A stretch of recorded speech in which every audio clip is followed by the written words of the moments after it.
Dear students, in the last class we have discussed about the solution of equation of motion in one dimension, and we have discussed one example in the case of mass thrown upward in a uniform gravitational field.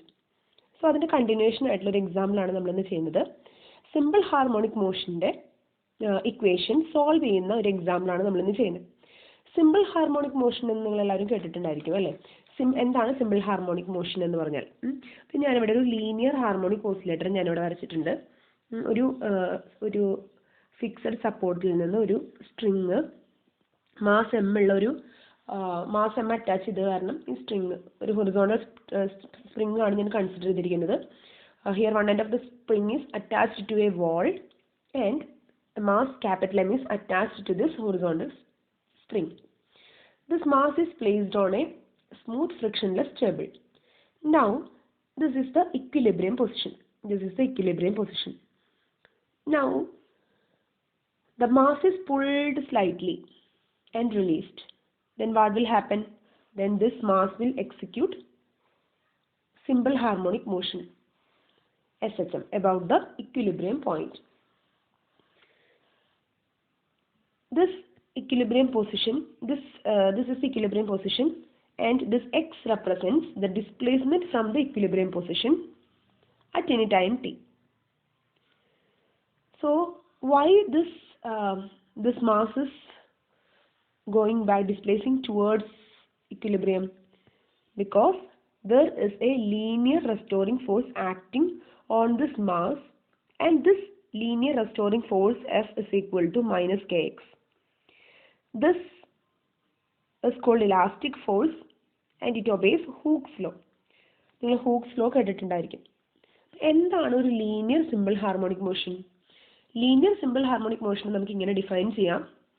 ഒരു പാർട്ടിക്കിളിൽ ഒരു force act ചെയ്യുമ്പോൾ ആ act ചെയ്യുന്ന force ഈ പാർട്ടിക്കിളിൻ്റെ ഡിസ്പ്ലേസ്മെൻറ്റിന് directly proportional ആയിരിക്കുകയും act ചെയ്യുന്നത് ഡിസ്പ്ലേസ്മെൻറ്റിൻ്റെ opposite ഡയറക്ഷനിൽ ആയിരിക്കുകയും ചെയ്താൽ അത്തരം മോഷനെയാണ് നമ്മൾ ലീനിയർ സിമ്പിൾ ഹാർമോണിക് മോഷൻ എന്ന് പറയുന്നത്. നിങ്ങൾ പഠിച്ചിട്ടുള്ള പെൻഡുലം എക്സിക്യൂട്ട് ചെയ്യുന്നത് simple pendulum linear harmonic oscillations ആണ് എക്സിക്യൂട്ട് ചെയ്യുന്നത്. ഇത് സിമ്പിൾ ഹാർമോണിക്കിന് കുറേ പ്രത്യേകതകളുണ്ട്. ഒരു one of the main concept is F is proportional to x. F എന്ന് പറയുന്നത് ഫോഴ്സ്, എക്സ് എന്ന് പറയുന്നത് ഡിസ്പ്ലേസ്മെൻറ്റ്. അപ്പോൾ ഈ പാർട്ടിക്കിളിന് ആക്ട് ചെയ്യുന്ന ഫോഴ്സ് എപ്പോഴും ഡിസ്പ്ലേസ്മെൻറ്റിന് ഡയറക്റ്റ്ലി പ്രൊപ്പോർഷണൽ ആയിരിക്കും. ഇനി ഈ നെഗറ്റീവ് സൈൻ ഇതിനെ റെപ്രസെൻറ്റ് ചെയ്യുന്നുണ്ടാവും. അപ്പോൾ ഈ പ്രൊപ്പോർഷണാലിറ്റി മാറ്റുമ്പോഴാണ് നമുക്ക് എന്ത് വരുന്നത്? കെ എന്നുള്ള കോൺസ്റ്റന്റ് വരുന്നത്. പിന്നെ ഒരു നെഗറ്റീവ് സൈനും കൂടെ ഇവിടെ വരുന്നുണ്ട്. This negative sign represents that the force is acting opposite in the direction. That is shown here. So ഇവിടെ F S equal to minus K X എന്ന് പറയുന്ന ഫോഴ്സ് ലീനിയർ റെസ്റ്റോറിംഗ് ഫോഴ്സ് ആണ്. ഈ റെസ്റ്റോറിംഗ് ഫോഴ്സ് കാരണം കൊണ്ടാണ് ഈ mass, അതായത് നമ്മൾ ഇത്തിരി പുള്ളി ഇതിനെ റിലീസ് ചെയ്യുമ്പോൾ ഇത് എക്സിക്യൂട്ട് ചെയ്യുന്ന ഒരു സിമ്പിൾ ഹാർമോണിക് മോഷൻ ആണ്. ഇങ്ങനെ ഓസിലേറ്റ് ചെയ്ത് ഒരു പർട്ടിക്കുലർ ടൈം കഴിഞ്ഞാൽ അത് വീണ്ടും റെസ്റ്റിലേക്ക് എത്തും. റെസ്റ്റിലേക്ക് തിരിച്ചെത്തുന്ന, അതായത് എക്വിലിബ്രിയത്തിലേക്ക് തന്നെ തിരിച്ചത് വരും. അത് ഈ ലീനിയർ റെസ്റ്റോറിംഗ് ഫോഴ്സ് ആക്ട് ചെയ്യുന്നത് കാരണമാണ് സംഭവിക്കുന്നത്. So F is equal to minus K x is the restoring force acting due to the spring. Linear restoring force due to spring. Now we are going to derive the expression for position of the particle. Position of the particle of mass m which executed simple harmonic motion. അപ്പോൾ നമ്മൾ simple harmonic മോഷൻ്റെ equation solve ചെയ്തിട്ട് നമ്മൾ പൊസിഷനും വെലോസിറ്റിയൊക്കെ നമുക്ക് കണ്ടുപിടിക്കാം. Okay, നമ്മുടെ context നിങ്ങൾക്ക് മനസ്സിലായി. ഒരു സിമ്പിൾ ഹാർമോണിക് മോഷൻ്റെ ഇക്വേഷന് നമ്മൾ സോൾവ് ചെയ്ത് നമ്മൾ ഒരു ഇക്വേഷൻ ഓഫ് മോഷൻ സോൾവ് ചെയ്താൽ നമുക്ക് എന്താ കിട്ടുക? പൊസിഷൻ, വെലോസിറ്റി, ആക്സിലറേഷൻ ഒക്കെ കിട്ടും. അപ്പോൾ നമ്മൾ പൊസിഷനും വെലോസിറ്റി കണ്ടുപിടിക്കാനാണ് പോകുന്നത്. സോ നമുക്ക് എവിടെ നിന്ന് സ്റ്റാർട്ട് ചെയ്യാം? നമ്മുടെ ജനറൽ എക്സ്പ്രഷനിൽ സ്റ്റാർട്ട് ചെയ്യാം. സോ നമ്മുടെ ജനറൽ എക്സ്പ്രഷൻ എന്ന് പറയുന്നത് എന്തായിരുന്നു? ജനറൽ ഇക്വേഷൻ നമ്മൾ കഴിഞ്ഞ ദിവസം പഠിച്ചിരുന്നു. Our general equation is general equation ആണ് എഴുതുന്നത് half m vb square minus half m va square is equal to integral xa to xb f dx. Let this be equation 1. So നമ്മൾ consider ചെയ്യുന്ന കേസിൽ നമ്മൾ മാസ് ക്യാപിറ്റൽ M ആണ് എടുത്തിരിക്കുന്നത്. Mass of the particle is capital M. And we can put f is equal to minus kx in the equation 1. So by substituting all this we get half capital M VB square minus half capital M VA square is equal to integral xa to xb minus kx dx. So we can easily integrate the right hand side. So we will get half m VB square minus half m VA square is equal to, what is the integration of integral? Here minus k is constant, we can take it outside. So integral x dx. X can be integrated as x square by 2. So minus k into x square by 2. We can give the upper and lower limit xa to xb. So substituting the upper and lower limit, we will get minus kxb square by 2 minus kxa square by 2. So we can rewrite this equation as half m VB square minus half m VA square is equal to minus half k xb square plus half k xa square. So let this be equation number 2. Now we need to find velocity and position or displacement at any instant. So for that, we know that we have to specify the initial values of velocities and positions. Physically, this arises because the equation of motion by itself cannot completely specify the motion. We also need to know a set of initial conditions.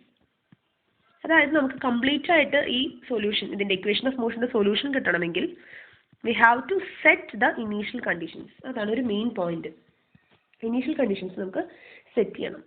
So എന്തായിരിക്കണം initial conditions? അപ്പോൾ നമ്മൾ കാണേണ്ടത് v and x at any instant. We have to find out the velocity and position at any instant. അതാണ് നമ്മുടെ ആവശ്യം. So അതിനുവേണ്ടി നമ്മൾ initial condition set ചെയ്യണം. ഇനീഷ്യൽ കണ്ടീഷൻ നമുക്ക് ഇഷ്ടമുള്ളത് ചൂസ് ചെയ്യാം. It is our wish. നമുക്ക് പറയാം ഇനീഷ്യൽ ടൈമിൽ at T A equal to 0 നമ്മൾ എന്താ ചെയ്യണേ? മാസ് എം ഇസ് റിലീസ്ഡ് അല്ലേ? Capital M is released from rest. ആദ്യം നമ്മളുടെ സ്പ്രിങ് റെസ്റ്റിലാണ് ഇരുന്നിരുന്നത്. ക്യാപിറ്റൽ എം റെസ്റ്റിലാണ് ഇരുന്നിരുന്നത്. ആ റെസ്റ്റ് എന്നുള്ള അവസ്ഥയിലാണ് നമ്മൾ അതിനെ ഓസിലേറ്റ് ചെയ്യിപ്പിച്ചത്. സോ ഇനീഷ്യലി നമ്മൾ പറയും അതിൻ്റെ വെലോസിറ്റി എന്തായിരുന്നു? 0 ആയിരുന്നു. അപ്പോൾ at a distance xa from the equilibrium point, initially the particle is at rest, so Va equal to 0. ഇനി ഫൈനൽ വെലോസിറ്റിനെ നമുക്ക് വി ബി എന്നുള്ള പ്രിഫിക്സ് മാറ്റി നമുക്ക് അതിനെ വി എന്ന് ഡിനോട്ട് ചെയ്യാം. Let v b is equal to v, where v is the final velocity and 0 is the initial velocity. So we can substitute Va and Vb in equation 2. Then equation 2 will become half m v square minus 0 is equal to minus half k xb square plus half k xa square. Okay, now we can solve the value of v from here. So we can solve for v. So v square is equal to minus k by m. 2 get cancelled. So here എല്ലാത്തിലും 2 ഉണ്ട്, 2 cancel ചെയ്ത് പോയി. So m കൊണ്ട് നമുക്ക് എല്ലാത്തിനെയും divide ചെയ്യാം. അപ്പോൾ എല്ലാ ചെസ്സിലും നമുക്ക് വി സ്ക്വയർ മാത്രം വരും. V square is equal to minus k by m x b square plus k by m xa square. So v square is equal to k by m into xa square minus xb square. So we can take out the root. So let this be equation number 3. So v is equal to root k by m into root of xa square minus xb square.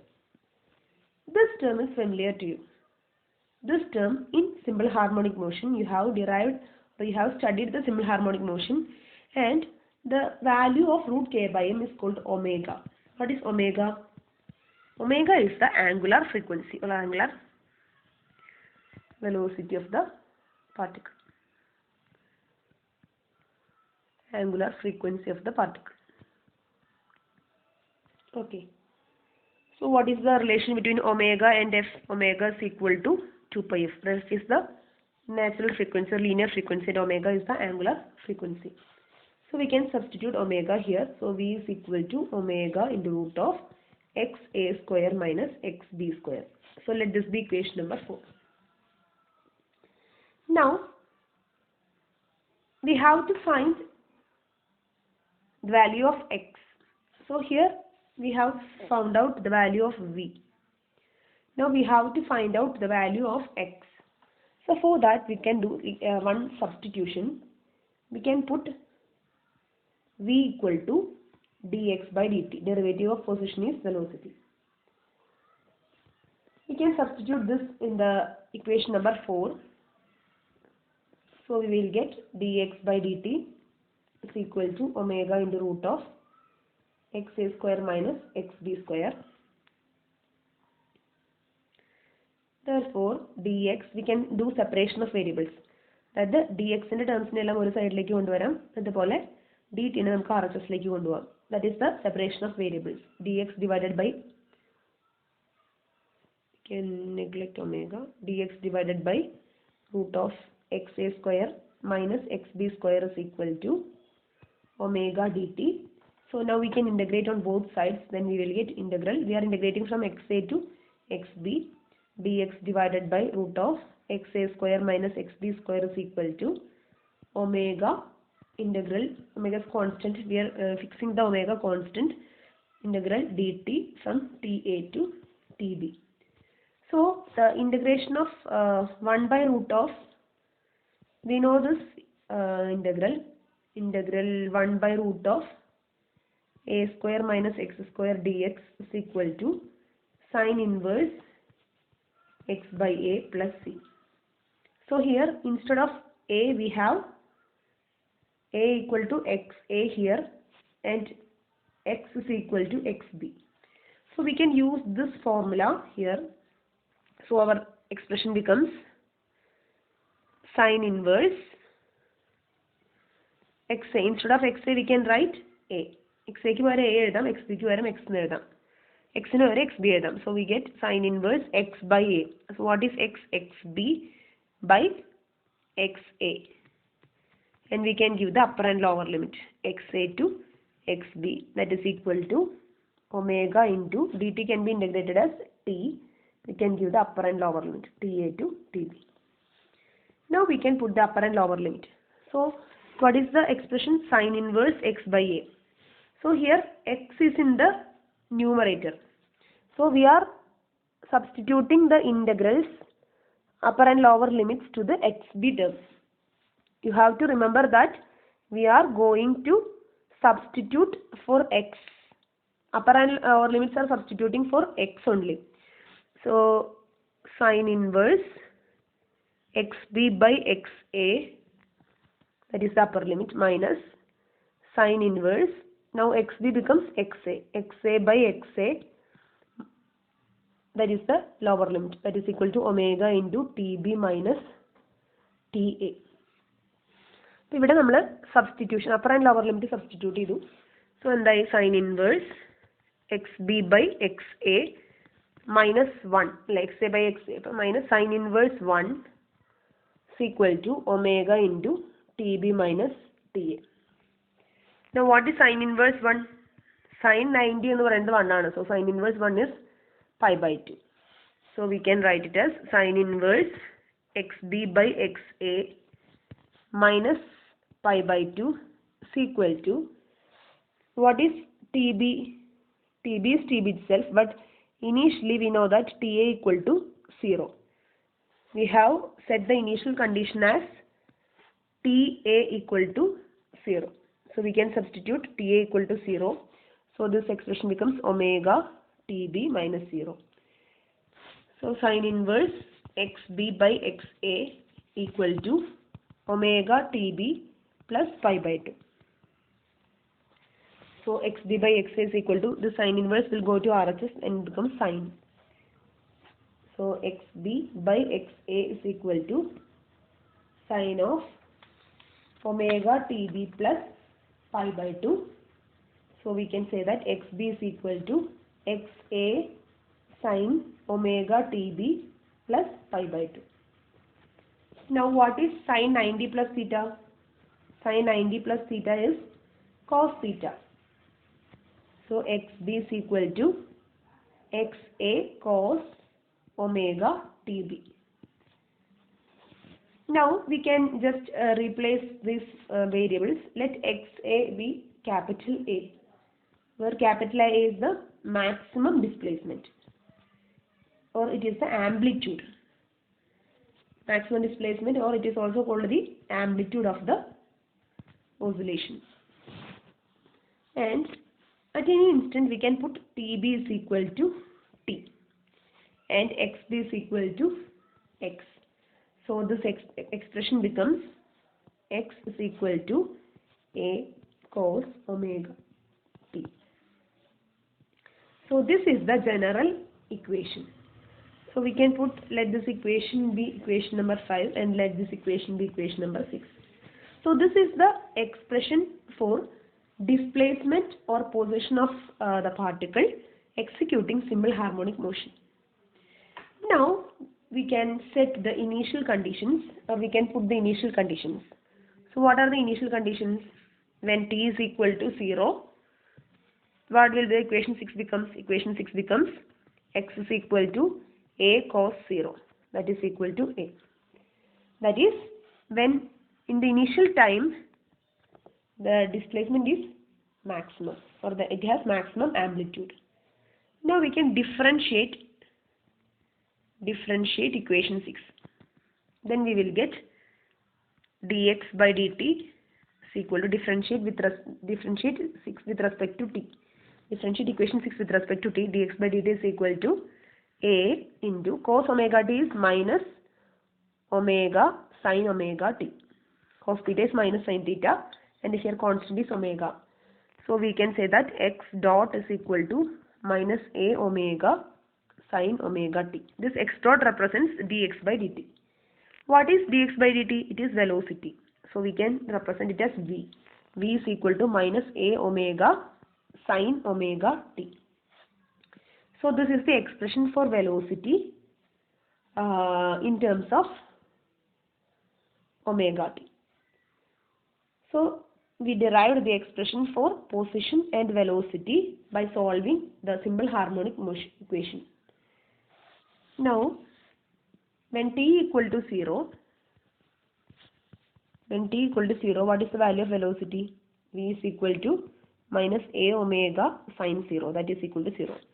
So this proved that our initial conditions satisfies this solution, because we initially put that when t equal to 0, velocity is 0, initial velocity is 0. So that is true here.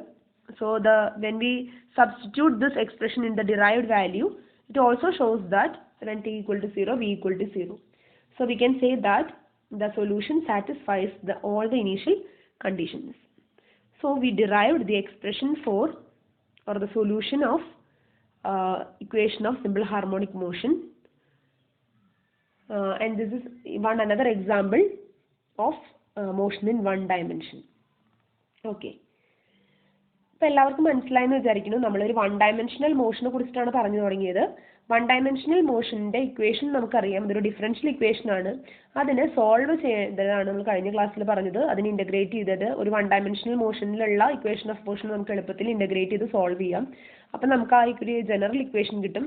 ആ general equation വെച്ച് നമുക്ക് examples ചെയ്യാം. അപ്പോൾ നമ്മൾ ഇന്നലെ ഒരു example ചെയ്തിരുന്നു, അതുപോലെ ഇന്ന് സിമ്പിൾ ഹാർമോണിക് മോഷൻ്റെ എക്സാമ്പിളും ചെയ്തു. നമ്മൾ ഇന്നലെ ഡിറൈവ് ചെയ്ത ജനറൽ ഇക്വേഷൻ എന്നാണ്. നമ്മൾ തുടങ്ങിയ ജനറൽ ഇക്വേഷൻ എന്ന് പറയുന്നത് equation number 1, half m into v b square minus half m into v a square is equal to integral x a to x b F d x. So അവിടെ നമ്മൾ ആ equation വെച്ച് നമ്മൾ start ചെയ്തു. അതിനുശേഷം നമ്മൾ ഇൻ്റഗ്രേറ്റ് ചെയ്ത് നമ്മൾ അതിൻ്റെ പൊസിഷൻ്റെ വാല്യൂ അതുപോലെ തന്നെ വെലോസിറ്റിയുടെ വാല്യൂ നമ്മൾ കണ്ടുപിടിച്ചു. സോ അത് നമ്മൾ ഇനീഷ്യൽ കണ്ടീഷൻസ് സെറ്റ് ചെയ്തിട്ടാണ് നമ്മൾ കണ്ടുപിടിച്ചത്. നമ്മൾ പിന്നീട് ആ ഇനീഷ്യൽ കണ്ടീഷൻസ് തിരിച്ച് സബ്സ്റ്റിറ്റ്യൂട്ട് ചെയ്തപ്പോൾ നമുക്ക് ആ വാല്യൂസ് തന്നെ നമുക്ക് തിരിച്ച് കിട്ടുന്നുണ്ട്. അതായത് initial condition satisfies the solution satisfies the initial conditions. So ഇതിൻ്റെ ഒരു കണ്ടിന്യൂവേഷൻ ആയിരിക്കും നമ്മുടെ നെക്സ്റ്റ് ക്ലാസ്. സോ നെക്സ്റ്റ് ക്ലാസ്സിൽ നമ്മൾ ഇപ്പോൾ പറഞ്ഞ ജനറൽ ഇക്വേഷൻ എന്തായിരുന്നു? Half M v b square minus half M v a square is equal to integral x a to x b F d x അല്ലേ? ഇതാണ് നമ്മുടെ ജനറൽ എക്സ്പ്രഷൻ നമ്മൾ കണ്ടുപിടിച്ചത്. ഈ ഇക്വേഷൻ്റെ ഫിസിക്കൽ ഇൻ്റർപ്രിട്ടേഷനാണ് നമ്മൾ നാളെ പറയാൻ പോകുന്നത്. അപ്പോൾ അതിൽ നിങ്ങൾ എന്താണ് ഹാഫ് എം വി സ്ക്വയർ, ഈ എക്സ്പ്രഷൻ എന്താണ്, ഹാഫ് എം വി സ്ക്വയർ എന്തിൻ്റെ എക്സ്പ്രഷനാണ്? ഹാഫ് എം വി സ്ക്വയർ നിങ്ങൾക്ക് ഫെമിലിയർ ആയിട്ടുള്ള ടേം ആയിരിക്കും. ഹാഫ് എം വി സ്ക്വയർ എന്താണ്? അതുപോലെ തന്നെ RHSലുള്ളത് ഏത് ഫിസിക്കൽ ക്വാണ്ടിറ്റിയാണ്? ആ മൊത്തം integral term, integral XA to XB FDX എന്ന് റെപ്രസെൻറ്റ് ചെയ്യുന്നത് ഏത് ഫിസിക്കൽ ക്വാണ്ടിറ്റിയാണ്? ഇത് രണ്ടും നിങ്ങൾ കമൻറ്റ് ബോക്സിൽ എഴുതണം. ഹാഫ് എം വി സ്ക്വയറിനെ റെപ്രസെൻറ്റ് ചെയ്യുന്ന ഫിസിക്കൽ ക്വാണ്ടിറ്റി ഏതാണ്? അതുപോലെ ഇൻ്റഗ്രൽ XA to XB FDXനെ റെപ്രസെൻറ്റ് ചെയ്യുന്ന ഫിസിക്കൽ ക്വാണ്ടിറ്റി ഏതാണ്?